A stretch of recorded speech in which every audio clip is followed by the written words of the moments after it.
At 9:14 a.m. on a Tuesday, a billionaire buys a company he's never visited with money he doesn't technically have.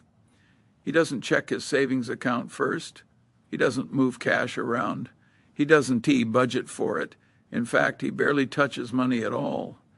And yet he just got richer. Here's the uncomfortable truth no one tells you. Rich people don't get rich by saving money, and they don't stay rich by saving it either. Saving is what poor people are taught to do, and that difference is the entire game. Let's start with something that sounds insane, but isn't. If you took the net worth of most billionaires and converted it into cash, actual spendable money, they'd be functionally broke. Elon Musk, Jeff Bezos, Larry Ellison, at various points, each of them had less than 1% of their wealth in cash, not parked in savings, not sitting in a bank, not available. Their wealth lived somewhere else. And that's the first crack in the story we've all been told. Because we're taught a clean, moral version of money. Earn it, save it, don't waste it, invest what's left. That story works if your income is limited, your risk tolerance is low, and your biggest enemy is an unexpected car repair. It collapses completely at the top. Because at the top, money doesn't behave like money anymore. It behaves like leverage. Here's why this matters right now. Interest rates went up. Inflation ate through savings. Stock markets whipsawed. Real estate doubled, then stalled. And suddenly millions of people realized something they weren't supposed to notice. They did everything right. They saved, they were careful, they delayed gratification, and they still fell behind. Meanwhile, the ultra-rich got richer during the same period, not by saving more, but by doing the opposite, by staying permanently, aggressively, almost irresponsibly invested, which feels wrong, dangerous, immoral even, until you see the math. Let's strip this down to one clean idea. Saving is defensive, wealth is offensive. Saving protects you from downside. Wealth is built by exposure to upside. Those two goals are in conflict. When you save money, you're choosing stability over growth. You're saying, I would rather not lose than possibly win big. That's rational. That's responsible. It's also a guaranteed way to never become rich, because the real driver of extreme wealth isn't income. It's asset appreciation, stocks, businesses, real estate, equity, ownership. Things that grow faster than inflation, things that are volatile, illiquid, uncomfortable, things you don't put in a savings account. Now here's the part that feels like cheating. Rich people don't buy assets with saved money. They buy assets with borrowed money, and they borrow it using assets they already own. This is where the system quietly flips. Let's say you own $10 million in stock. You don't sell it to buy a house. You go to a private bank and say, lend me $5 million. I'll collateralize my stock. The bank agrees. Why? Because rich clients default less. Because the collateral is liquid. Because even if you blow up, they still win. So now you have a $5 million house. You still own the $10 million in stock. And here's the magic trick. You don't pay taxes on borrowed money. No capital gains, no income tax. No realized profit, just a loan.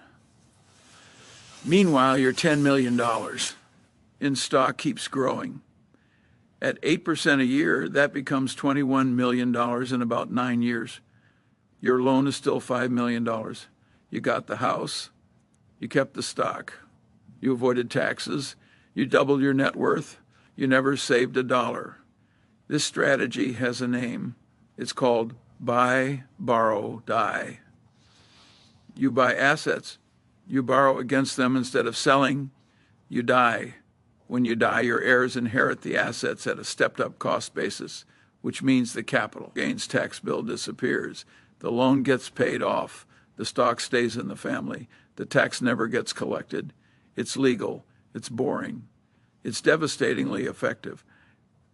And it's completely inaccessible to people who live paycheck to paycheck because the entry ticket is already being rich. Now let's talk about why saving is actively punished. If you put $10,000 in a savings account, earning 2% and inflation is 5%, you are losing 3% a year. You feel safe. You are getting poorer. This isn't a glitch. It's a design choice. Modern economies are built on debt and spending. If everyone saved aggressively, the system would stall. So the system quietly taxes savers through inflation and rewards borrowers with cheap money, which means the person who hoards cash is subsidizing the person who borrows it to buy assets. Guess who that benefits? Here's the uncomfortable math. From 1971 to today, the US dollar lost over 85% of its purchasing power. That means your grandparents' savings were slowly erased, not by theft, by policy.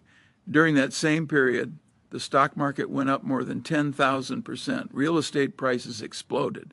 Business valuations went vertical. So the person who saved cash got poorer. The person who owned assets got rich. Same economy, same timeline, completely different outcome. This is where the public story breaks down. You're told rich people are disciplined savers, that they clip coupons, that they drive old cars, that they live below their means. Some of them do, but that's not why they're rich. They're rich because they own things that compound and they never sell them. Selling is taxable. Selling stops compounding. Selling turns growth into cash, and cash is a melting ice cube.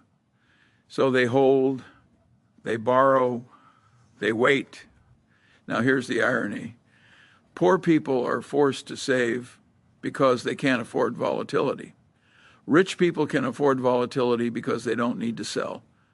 If your rent is due next week, you can't wait out a market crash.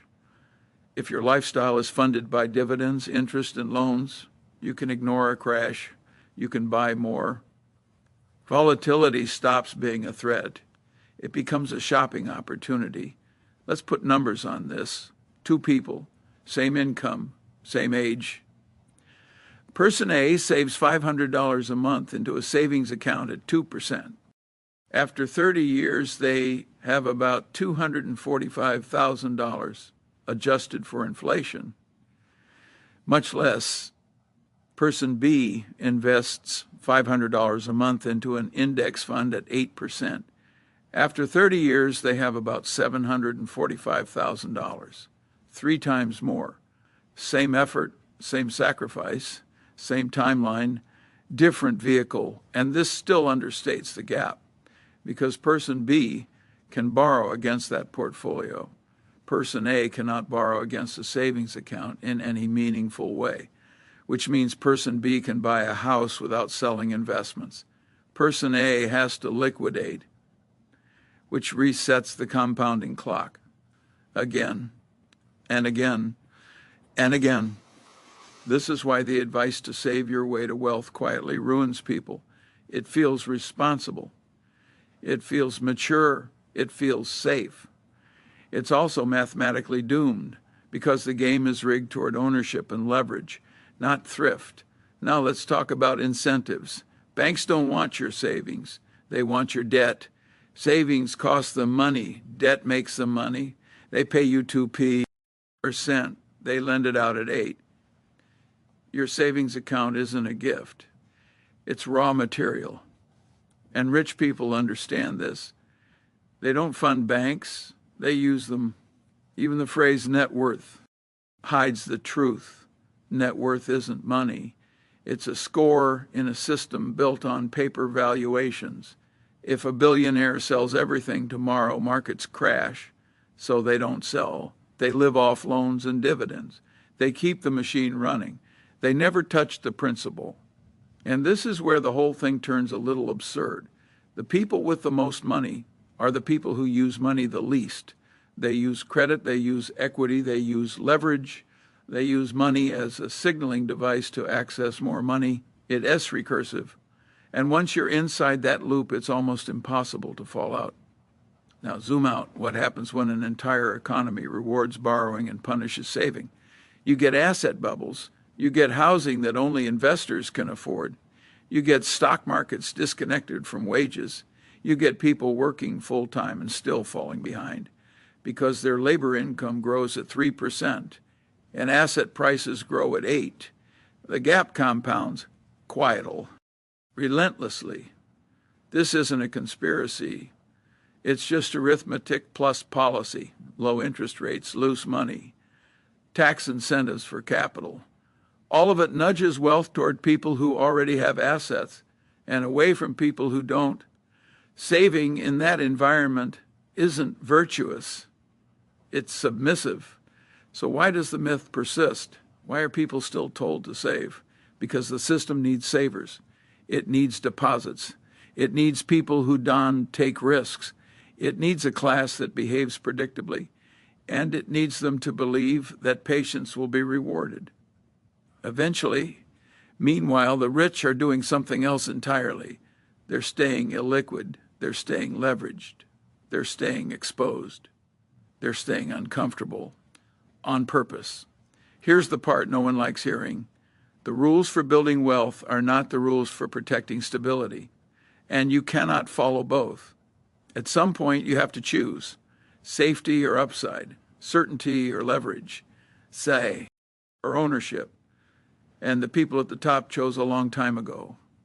So no, rich people don't save money. They hoard assets. They weaponize debt. They let inflation eat their liabilities.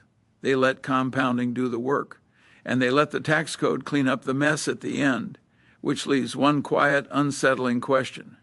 If saving is what makes you feel responsible, but ownership is what actually makes you wealthy, why are we still teaching everyone the first one and almost no one the second?